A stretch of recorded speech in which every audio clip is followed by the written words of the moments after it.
नमस्कार दोस्तों।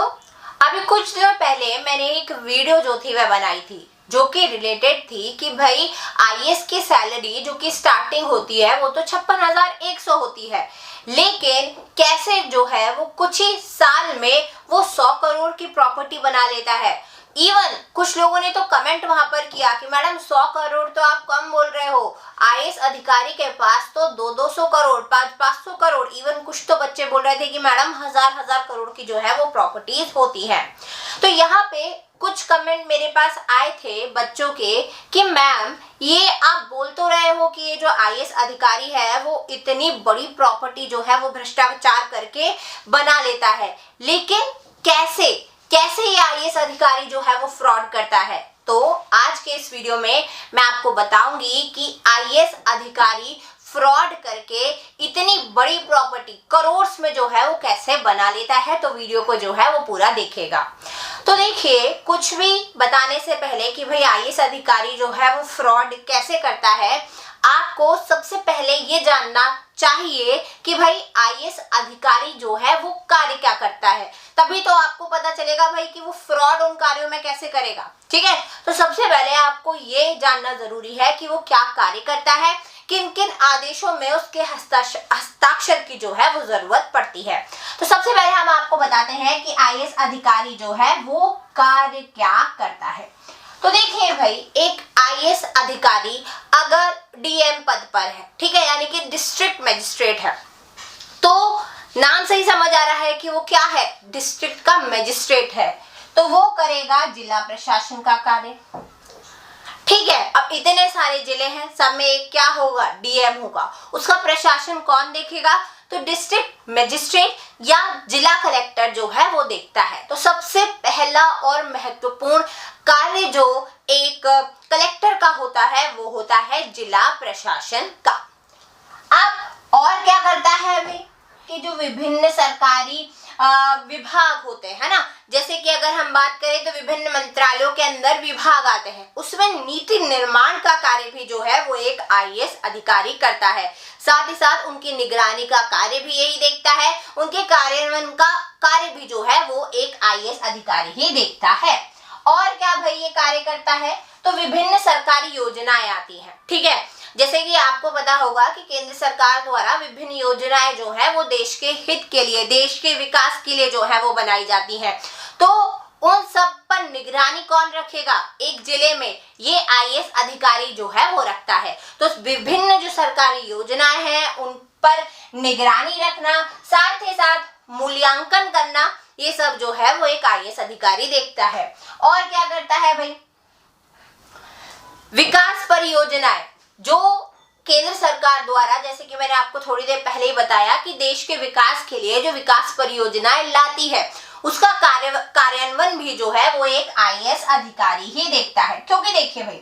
अब ऐसा तो नहीं है कि केंद्र सरकार जो है वो वहीं से यानी कि दिल्ली में ही बैठ के जो है वो पूरे राज्यों को देख लेगी, नहीं, उसने एक पूरा सीरीज जो है वो बना के रखी है ना, कि भाई केंद्र सरकार के अंदर जो है वो राज्य सरकार आएगी और फिर राज्य सरकार के अंदर भी जो है वो विभिन्न अधिकारी आते हैं, जिसमें जिले में सबसे बड़ा जो है वो डीएम होता है। तो भाई उसके जिले में जो विकास परियोजनाएं हैं उसका कार्यान्वयन जो है वो एक डीएम ही देखता है कि भाई ये जो विकास परियोजना है इसका सही तरीके से मैनेजमेंट जो है वो हो रहा है कि नहीं हो रहा है। और क्या देखता है भाई, तो यहाँ लिख देते हैं आपदा प्रबंधन। आपदा प्रबंधन का कार्य भी जो है वो यही देखता है। जैसे कि फॉर एग्जांपल किसी जिले में कोई आपदा आ गई, जैसे कि बाढ़ आ गया, ठीक है, आपका सूखा जो है वो पड़ गया, तो उसका मैनेजमेंट कौन करेगा, किसके अंडर होगा, कोई ना कोई तो लीडर हो गई ना। तो जिले के अंडर डीएम होता है और उसी के आदेशों के आधार पर जो विभिन्न अधिकारी उसके नीचे आते हैं वो कार्य जो है वो करते हैं। तो आपदा प्रबंधन का कार्य भी जो है वो एक आईएएस अधिकारी का ही होता है। और क्या करता है भाई, तो कानून और व्यवस्था को बनाए रखना। अब आप बोलेंगे मैडम ये तो पुलिस का कार्य है, तो नहीं, देखिए भाई,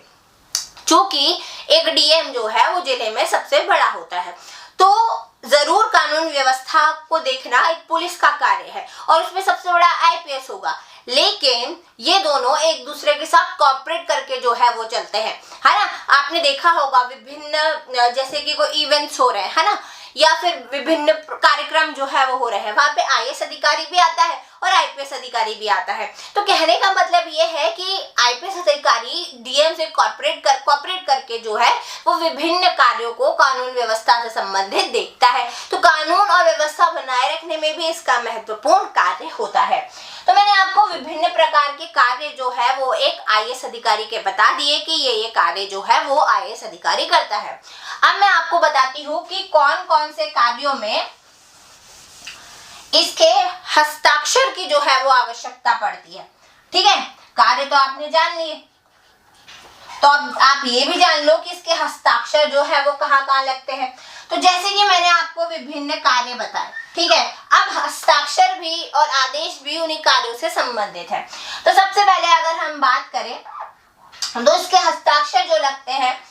तो फॉर एग्जाम्पल सरकारी ठेके हो गए या उनसे खरीद से संबंधित कार्य हो गए, वहां पर जो है वो उसके हस्ताक्षर लगते हैं।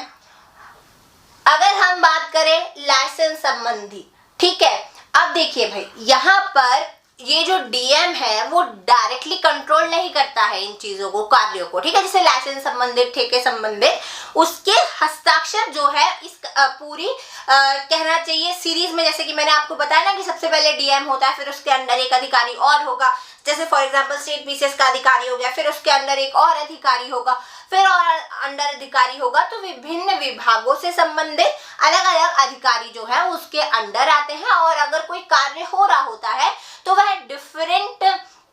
जगहों से होकर जो है वो गुजरता है ना, यानी कि डिफरेंट लोगों के हस्ताक्षर जो है वो वहां पर लगते हैं, फिर अप्रूवल जो है वो मिलता है, यानी कि सबसे लास्ट में इसके पास आएगा, फिर ये अप्रूव्ड जो है वो होगा। तो कहने का मतलब ये है कि ये जो है वो डायरेक्टली एक तरीके से इसका इन्वॉल्वमेंट नहीं रहता है कार्यों में, बट चूंकि इसके हस्ताक्षर लगते हैं तो इसका जो एक तरीके से इन्वॉल्वमेंट है वो बहुत ज्यादा जरूरी हो जाता है। तो मैंने आपको बताया कि सरकारी ठेके हो गए और उससे संबंधित जो आपका खरीद है उससे संबंधित इसके हस्ताक्षर लगते हैं। और क्या भाई, अब मैंने आपको बताया कि आपदा प्रबंधन, ठीक है, अब आपदा प्रबंधन से संबंधित जो विभिन्न कार्य होते हैं, जैसे आपका राहत कार्य हो गया, है ना, जैसे कि मैंने आपको बताया किसी जिले में जो है वो आपदा आ गई, सूखा पड़ गया, बाढ़ आ गई, या फिर कोई चक्रवात आ गया, है ना, या फिर कोई और बड़ी आपदा जो है वो आ गई, तो राहत कार्य होंगे। वहां पे राहत कार्य के लिए भी भाई किसकी हस्ताक्षर की आवश्यकता पड़ेगी, ये जो डीएम है इनकी आवश्यकता पड़ेगी। अब उनको क्या पहुंचाना है भाई, सामान जो है वो पहुंचाना है, खाने की व्यवस्था जो है वो करनी है, लोग जो है वो फंसे हुए हैं, तो सहायता कार्य के लिए भी राहत के लिए भी जो राहत के कार्य होते हैं उसके लिए भी जो है वो डीएम के हस्ताक्षर की आवश्यकता पड़ती है। तो ये दूसरा कार्य हो गया। अब तीसरा लाइसेंस परमिट संबंधी, ठीक है, लाइसेंस परमिट जारी करना भी जो है वो इसके अंडर ही आता है। हालांकि इसके पास इतने अधिकार नहीं होते हैं कि भाई ये एक तरीके से अप्रूवल कर दे फाइनल कि भाई आप जो है वो लाइसेंस रख सकते हो, नहीं, इसके हस्ताक्षर जो है वो उस प्रक्रिया में लगते हैं। तो लाइसेंस संबंधी हो गया, ठीक है। और क्या हो गया भाई, तो भूमि अधिग्रहण और आवंटन से संबंधित जो कार्य होते हैं उसमें भी इसके क्या लगेंगे भाई, हस्ताक्षर जो है वो लगेंगे। मैंने आपको बताया विभिन्न जो सरकारी योजनाएं होती हैं, नीतियां होती हैं, उससे संबंधित जो एक तरीके से कार्यान्वयन पूरा करना है, उन योजनाओं को लागू करना है, सही तरीके से जिले में चल रही हैं या नहीं चल रही हैं, उसकी देखरेख करना है, उसके लिए भी जो है उसके हस्ताक्षर जो है वो लगते हैं, ठीक है। तो ये सभी जो कार्य है, आदेश है, यहाँ पर इसके हस्ताक्षर लगते हैं। अब मैं आपको बताती हूँ कि ये फ्रॉड जो है वो कैसे करेगा। आपने कार्य जान लिए, आपने हस्ताक्षर जो है वो कहाँ कहाँ लगते हैं वो जान लिए, अब आप सही से समझ पाओगे कि ये फ्रॉड जो है वो कैसे करेगा।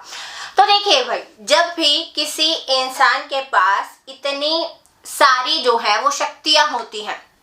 कि भाई अगर इस व्यक्ति के साइन नहीं होंगे तो ये आगे अप्रूवल जो है वो नहीं मिलेगा, ठीक है, या फिर किसी अधिकारी के पास इतनी ज्यादा शक्ति है कि उसके हस्ताक्षर जो है वो किसी व्यक्ति को एक भूमि जो है वो आवंटित करवा सकते हैं, कई एकर्स की प्लॉट्स जो है वो आवंटित करा सकते हैं। तो ऑब्वियस सी बात है कि अगर वो कर्मचारी या वो आईएएस अधिकारी भ्रष्ट हो जाए तो डेफिनेटली क्या होगा, उसके पास बहुत ज्यादा पैसा जो है वो आ जाएगा, क्योंकि उसका वो क्या लेगा भी, परसेंटेज जो है वो लेगा। अब इसमें एक व्यक्ति शामिल नहीं होता है ना, नहीं तो क्या होगा भाई, पूरा एक आईएएस अधिकारी जो है वो पकड़ा जाएगा। इसमें क्या होता है, उसके अंडर जो अधिकारी आते हैं जिनके अप्रूवल्स जो है वो लगते हैं। मैंने आपको बताया कोई भी अगर आवंटन किया जा रहा है, चाहे वो भूमि से संबंधित हो या फिर प्लॉट से संबंधित हो, किसी एक अधिकारी के सिग्नेचर नहीं लगेंगे, वहां पे विभिन्न अधिकारियों के सिग्नेचर्स, अप्रूवल्स जो है वो लगते हैं। यानी कि एक सीरीज में भ्रष्टाचार जो है वो छोटे लेवल से शुरू होता है और धीरे धीरे क्या होता है भाई, बढ़ता जाता है और वो बड़े लेवल तक जो है वो होता है। यानी छोटे अधिकारियों को भी परसेंटेज मिलेगा, उसके ऊपर जो अधिकारी है उसको भी परसेंटेज जो है वो मिलेगा, और आईएएस अधिकारी को सबसे ज्यादा परसेंटेज मिलेगा क्योंकि उसका पद जो है वो सबसे बड़ा है। तो इस तरीके से जो है वो क्या करेंगे भाई, ये लोग फ्रॉड करेंगे। तो सबसे पहले देखो फ्रॉड हम देखते हैं, कुछ एग्जाम्पल मैं आपको दे देती हूँ। जैसे कि मैंने आपको बताया कि भाई ये भूमि आवंटन से संबंधित, ठीक है, कार्य जो है वहां पर जो कार्य होते हैं या भूमि आवंटित जो है अगर किसी व्यक्ति को की जा रही है तो वहां पर इसके साइन लगेंगे। भूमि में देखो सबसे ज्यादा पैसा है, आपको पता है ना भाई कि आजकल जो खेत है या प्लॉट्स है कितने करोड़ों में जो है वो बिक रहे है ना। अगर रोड के पास है या नेशनल हाईवेज के पास है तो भाई उनकी कीमत तो कितनी ज्यादा है। तो अगर किसी व्यक्ति की वो प्रॉपर्टी है और वो प्रॉपर्टी भी जो है वो लीगल तरीके से उसकी नहीं है पर उसको चाहिए, है ना, फैमिली में कोई मैटर जो है वो चल रहा है या कोई कारण हो सकता है ना, और कोई भी कारण हो सकता है, कई कारण हो सकते हैं, तो अगर उसे अप्रूवल नहीं मिल रहा है लेकिन आईएएस अधिकारी जो है वो अपने हस्ताक्षर से अप्रूवल दिलवा सकता है, तो वो क्या करेगा, जैसे फॉर एग्जाम्पल क्योंकि प्रॉपर्टी लैंड के रेट्स तो बहुत ज्यादा है ना, एक एकड़ जमीन जैसे हमारे एरिया में 10 लाख की है, पानी वाली जमीन तो और महंगी है, 20-20 लाख की जो है वो जमीनें हैं, 1 एकड़ वो भी। तो ये क्या करेगा, जैसे फॉर एग्जाम्पल आप ऐसे ही देख लो कि फॉर एग्जाम्पल 10 एकड़ जमीन है, ठीक है, 10 एकड़ में मैं बहुत कम कह रही हूँ, अगर किसी व्यक्ति के पास 100 एकड़ जमीन है, ठीक है, वो कुछ मुद्दा चल रहा है उसका किसी पर्सन के साथ या कुछ भी उसका मुद्दा चल रहा है, अब ये आईएएस अधिकारी को लेगा अपने साथ मिला लेगा, बोलेगा भाई 100 एकड़ की जमीन है, आप 100 एकड़ का इंटू कर लो भाई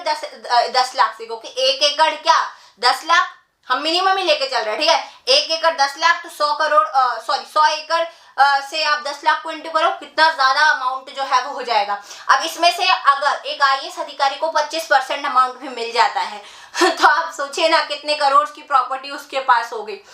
समझ रहा। और एक मामला तो उसके पास आता नहीं होगा, जिले में तो कितने एकर्स की जो है वो जमीन है, क्योंकि जिले के अंदर क्या आएंगे भाई, विभिन्न गांव आएंगे, विभिन्न टाउन्स जो है वो आएंगे, इवन खुद जिला भी जो है वो आएगा, समझ रहे हो। तो कहने का मतलब बस इतना सा ही है, तहसीलें आएंगी, कहने का मतलब बस इतना सा ही है कि इतने सारे भूमि आवंटन प्लॉट से संबंधित एक कहने का मतलब ये है कि इसके हस्ताक्षर जो है वो लगते हैं, तो अगर कुछ कमीशन खा भी लेगा तो इसके पास कितना पैसा बन जाएगा। और देखो भूमि आवंटन संबंधित हो गए, ठीक है, कोई सरकारी योजना आई, जैसे विकास परियोजनाएं जो केंद्र सरकार द्वारा लाई जाती है, वो उनकी देखरेख कौन करता है भाई, तो उनकी देखरेख यही करता है, ठीक है, मैनेजमेंट यही देखता है। जैसे फॉर एग्जांपल सड़क से संबंधित कोई योजना है, ठीक है, फ्लाईओवर जो है वो बनवाना है, और एक जगह पे नहीं बनवाना है, विभिन्न डिस्ट्रिक्ट्स में जो है वो फ्लाईओवर्स बनवाने हैं, ठीक है, तो आईएएस अधिकारी क्या करेगा भाई, आईएएस अधिकारी से जो विभिन्न ठेकेदार है वो बात करेंगे। अब यहाँ पर भी फ्रॉड कई तरीके से होंगे, ठीक है, यहाँ पर भी इंजीनियर्स जो है वो शामिल होंगे, ठेकेदार जो है वो शामिल होंगे, जो उसके नीचे विभिन्न अधिकारी काम कर रहे हैं वो जो है वो शामिल होंगे। तो क्या करेगा, जैसे सड़क परियोजना से संबंधित कोई कार्य कराना है जिले में या किसी गांव में, तो ये क्या करेगा, कुछ परसेंटेज जो है वो उनसे ले लेगा। फॉर एग्जाम्पल अगर 10% भी इसको मिला, 500 करोड़ सरकार ने दिए कि भाई आप जो है वो जिले में फ्लाईओवर बनाना, ये सड़क जो है वो बनवाना, 500 करोड़ आवंटित जो है वो केंद्र सरकार ने कर दिए। अब किसी के पास तो आएंगे आदेश, है ना, साइन तो इसके ही लगेंगे, तो ये क्या करेगा भाई, विभिन्न लोगों से मिल जाएगा और कुछ परसेंटेज जो है ले लेगा। तो अगर 500 करोड़ का एक प्रोजेक्ट चल भी रहा है, इन्होंने क्या किया भाई, 100 करोड़ में रद्दी किस्म की क्वालिटी के मटेरियल जो है वो लगा दिए, और उसमें भी इन्होंने अपना पैसा बचा लिया, और फिर उसका क्या ले लेंगे, परसेंटेज ले लेंगे। तो ऐसे जो है ये लोग फ्रॉड कर सकते हैं, ठीक है। तो विकास परियोजनाओं में भी ये लोग फ्रॉड कर सकते हैं। लाइसेंस, अब कोई ऐसा व्यक्ति है, जैसे कि थर्ड वाला बता रही हूँ, ठीक है, लाइसेंस संबंधित, ठीक है, किसी व्यक्ति को आर्म्स रखने की, आर्म्स मतलब हथियार रखने की लिए अलाउ नहीं है वो, लेकिन अब वो व्यक्ति क्या करना चाह रहा है, इलीगल तरीके से हथियार रखना चाह रहा है, तो वो क्या करेगा भाई, आईएएस अधिकारी के साइन लगेंगे, कहीं से भी अप्रूवल पैसे वैसे दे लाके आईएएस अधिकारी को भी कुछ अमाउंट दे देगा करोड़ में, क्योंकि उसको क्या करना है, एक हथियार थोड़ी बाय करना है, कई करने। तो वहां पर भी लाइसेंस परमिट के लिए भी क्या होगा भाई, इसके चूंकि साइन की जरूरत पड़ती है, तो वहां पर भी ये कुछ परसेंटेज ले लेगा, और ऐसा वैसा परसेंटेज नहीं लेगा 1 करोड़ 2 करोड़, क्योंकि ये छोटे, जब भी काम इलीगल होगा ना और बड़ी पार्टी मिल जाएगी तो ये ज्यादा परसेंटेज लेगा, क्योंकि इसको पता है उसका प्राइस क्या चल रहा है, ठीक है। तो लाइसेंस परमिट हो गए, भूमि अधिग्रहण संबंधित मैंने आपको बता दिए, वो मूवी आई थी कौन सी भाई, वो सत्तू वाली, मेरा इंतकाम देखेगी वाली, है ना, तो उसमें क्या किया था, वो पीसीएस अधिकारी के साथ यही तो हुआ था, फ्रॉड तरीके से उसके साइन करवा लिए थे और कई करोड़ों की प्रॉपर्टीज जो थी वह उसकी दोस्त ने बना ली थी, है ना, यही हुआ था ना। तो ऐसे फ्रॉड होता है। और क्या होता है भाई, तो विभिन्न जैसे आपदा प्रबंधन का मैंने एग्जांपल आपको दिया, राहत कार्य ये देखता है, फूड संबंधी जो है वो सारे कार्य यही देख रहा है, इसके साइन जो है वो लग रहे हैं। तो सरकार ने क्या किया, सरकार ने जो है वो परमिट जारी किया कि भाई यहाँ पे आपदा आई है, तो आप जैसे फॉर एग्जाम्पल 100 करोड़ का सरकार ने आदेश जारी किया कि 100 करोड़ के राहत कार्य जो है वो यहाँ पर होंगे। आईएएस अधिकारी ने क्या किया भाई, कुछ परसेंटेज ले लिया, कुछ नीचे के अधिकारियों को दे दिया, यहाँ पर भी इसका अच्छा खासा पैसा जो है वो बन जाएगा। तो ये सब उदाहरण है जिससे आईएएस अधिकारी जो है वो क्या करता है, अपनी शक्तियों का दुरुपयोग करता है और कई करोड़ों की जो है वो प्रॉपर्टीज बना लेता है, क्योंकि उसके पास शक्तियां हैं, क्योंकि वो सबसे बड़ा जिला का प्रमुख है। और यहाँ पर मैं ये भी क्लियर कर देना चाहती हूँ कि ऐसा नहीं है कि अकेला जिलाधिकारी जो है वो शामिल होता है, उसके अंडर जो अधिकारी होते हैं ना वो भी शामिल होते हैं, उनको भी परसेंटेज मिलता है, तभी वो अपना मुंह क्या करते हैं भाई, बंद जो है वो रखते हैं, ठीक है। तो इस तरीके से आईएएस अधिकारी, सही बोल रहे थे वो बच्चे जो कमेंट कर रहे थे, है ना, मैडम 100 करोड़ तो आपने कम बोल दिया, मैडम हजार करोड़ बना लेते हैं, जब ईडी की रेड लगती है तब पता चलता है। तो ये बात बिल्कुल सही है, जैसा कि आपने एग्जाम्पल से समझ लिया होगा। इस पूरा जो ये मैंने वीडियो बनाया है ये पूरा ही देखिएगा, तभी आपको अच्छे से समझ आएगा कि फ्रॉड किस तरीके से हो रहा है और किस लेवल पे जो है वो हो रहे हैं। आपको क्या लगता है, कमेंट बॉक्स में अपनी राय जो है वो जरूर दीजिएगा। अगर आप आईपीएस से संबंधित फ्रॉड के बारे में जानकारी लेना चाहते हो कि मैडम अब आईपीएस जो है वो कैसे फ्रॉड करता है, क्योंकि आपको पता है ना यूपीएससी में क्या होता है, आईएएस रहता है, आईपीएस रहता है, आईआरएस बनते हैं और भी विभिन्न पोस्ट है ए ग्रेड की, है ना। तो क्या होगा भाई, अलग अलग उनके पास शक्तियां होती है तो अलग अलग तरीके से फ्रॉड करेंगे। तो आईएएस का तो मैंने आपको बता दिया कि फ्रॉड कैसे करता है। अगर आपको ये जानना है कि एक आईपीएस अधिकारी जो है वो कैसे फ्रॉड करता है, तो आप कमेंट बॉक्स में जरूर लिखें। बाकी आपकी राय क्या है वो भी जो है वो आप कमेंट बॉक्स में जरूर लिखिएगा। कोई और तरीके का फ्रॉड जो आपको लगता है कि आईएएस अधिकारी करता है तो वो भी जो है वो कमेंट बॉक्स में लिख दो, ठीक है। तो यही था आज का वीडियो, मिलते हैं नेक्स्ट वीडियो में, तब तक के लिए थैंक यू सो मच।